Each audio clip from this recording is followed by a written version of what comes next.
مولانا فضل الرحمان صاحب نے کہا اگلے مہینے میں اسلام آباد لاک ڈاؤن کروں گا، تو کیا کہتے ہیں آپ ان کو؟ مولانا فضل الرحمان صاحب سے میرا یہ میسج ہے کہ وہ اسلام آباد کی طرف کس لیے آ رہے ہیں؟ وہ بارڈر کی طرف جائیں بھائی، کشمیر میں جائیں، کشمیری عوام کے ساتھ جائیں. پاکستان تو آلریڈی اسلام آباد جو ہے وہ کشمیر والوں کے ساتھ ہے. اسلام آباد میں آنے کا مولانا فضل الرحمان صاحب کو کچھ فائدہ نہیں ہے. ہاں انہوں نے اپنی سیاست چمکانی ہے تو بارڈر پہ جائیں، مزہ آئے گا وہاں پہ. مولانا صاحب کو بھی مزہ آئے گا؟ بہت مزہ آئے گا، ان کو جائیں تو صحیح نظر ہے. ہم بھی مولانا صاحب کے پیچھے ہو جائیں گے اگر مولانا صاحب ایک قدم اٹھائیں تو. ٹھیک ہے. مولانا صاحب وہ کہہ رہے ہیں کہ عمران خان نے امریکہ کے آگے کشمیر کو بھیج دیا، تو کیا کہتے ہیں اس کا؟ یہ ان کے سیاسی بیان ہیں. 5 سال آپ کے پاس کشمیر کمیٹی کے چیئرمین آپ رہے ہیں. آپ 10 سال سوری. تو آپ نے بھی کشمیر کا سودا کیا ہوا تھا. پہلے تو آپ نے کیا، عمران خان نے تو پھر اقوام متحدہ میں آواز اٹھائی ہے، ایک مسئلے کو اجاگر کیا ہے، یورپین یونین تک بات پہنچی ہے.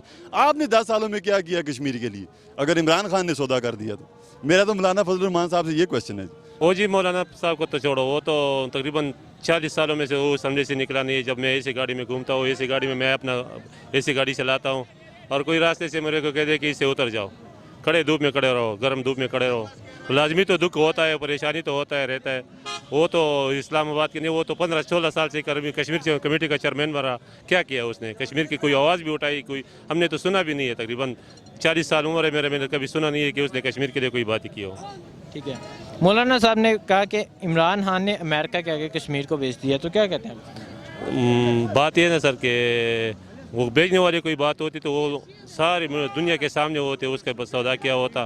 وہ نہ عمران خان کر سکتا ہے، نہ عمران خان کی بس کی بات ہے. یہ تو کشمیر الگ ملک ہے، اس کا اپنا وزیر اعظم ہے، اس کا اپنا صدر ہے. تو میں آپ کو کس طرح بیچ سکتا ہوں؟ نہ آپ کو خبر ہے نہ میں. یہ تو ہر کوئی آئے اور اس کو ادھر وہ گاڑی کھڑا ہے تو میں اس جا کے میں تمہارے ساتھ بات کروں گا، میں نے تمہیں بیچ دیا. اس سے بھی پوچھنا چاہیے کہ یہ تم نے دینا ہے کہ میں تمہیں دوں گا نہیں دوں گا. وہ اپنے عوام ہے، اس کا اپنا پبلک ہے، اس سے پوچھنا چاہیے کہ وہ کس کے ساتھ خوش ہے، کس کے ساتھ رہنا چاہتا ہے. یہ تو نہیں کہ عمران خان کے بس کی بات ہے کہ عمران خان بھیجے گا. یہ فضول پروپیگنڈا ہے. نہیں یہ غلط بات کر رہے ہیں. 8 سال جب وہ خود تھا تو اس نے کیا لسی پی تھی. ابھی جب یہ کام کرنا چاہتا ہے تو اس کو کام کرنے دینا چاہیے. اپنے طریقے سے یہ کام کر رہا ہے، اچھا کام کر رہا ہے.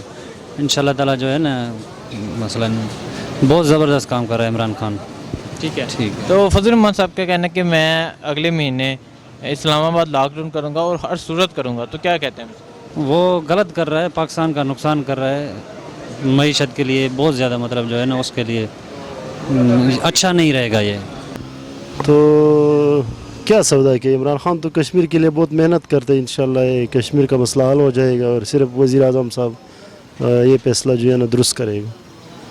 ٹھیک ہے. تو فضل الرحمان صاحب کہہ رہے ہیں کہ میں اگلے مہینے اسلام آباد لاک ڈاؤن کروں گا. تو اس کے ساتھ کون نکلے گا؟ یہ کیا لاک کرے گا؟ ایک اسلام آباد نہیں لاک سکتا، ایک پیر بدائی اڑا بھی نہیں لاک کر سکتے نا. تو اسلام آباد کو دور کی بات ہے نا. تو یہ کچھ بھی نہیں کر سکتے. تو فضل الرحمان صاحب بھی تو 10 سال جو ہے نا کشمیر کمیٹی کا چیئرمین بنا ہے نا. تو اس نے کیا کیا؟ بس یہ تو سیاسی آدمی ہے، اپنا مفادوں کے لیے کرتا رہتا ہے. عورتیں ملک کے کوئی طرفدار نہیں ہے. غلط نہیں، اس طرح نہیں ہو سکتا. عمران خان ایسا کام کر ہی نہیں سکتا، اور عمران خان سوچ بھی نہیں سکتا. تو یہ غلط کہہ رہے ہیں؟ غلط کہہ رہے ہیں. تو کیا یہ جب فضل الرحمان خود تھا کشمیر کمیٹی کے چیئرمین تو کیا کیا تھا انہوں نے؟ کچھ بھی نہیں کیا، بس ویسے ہی کشمیر کے اوپر جیسے ظلم ہو رہا تھا ویسے ہی ہو رہا تھا. ابھی عمران خان تھوڑا بولا ہے تو انہوں نے کشمیریوں کے اوپر کرفیو لگا دیا، دھمکی دے دی ہم پاکستان کے اوپر ایٹمی حملہ کریں گے، ایسے کریں گے. ٹھیک ہے.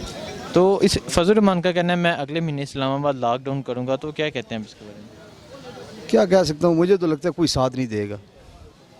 کوئی ساتھ نہیں دے گا؟ لگتا تو ایسے ہی ہے. یہ اس کی میں تو کہتا ہوں کہ غلطی ہے. غلطی اس لیے کہ ہر حکومت کو اپنا لمٹ پورا کرنا چاہیے. تاکہ ابھی میں بذات خود نیشنل پارٹی کا بندہ ہوں، ٹھیک ہے، لیکن وہ اس حکومت کو 5 سال دینے چاہیے تاکہ یہ اپنے پروگرام اور اپنے ترقی کام جو ہے نا وہ پورے کر سکے. پھر ہمیں پتہ چلے گا کہ یہ حکومت کس قابل ہے. ٹھیک ہے.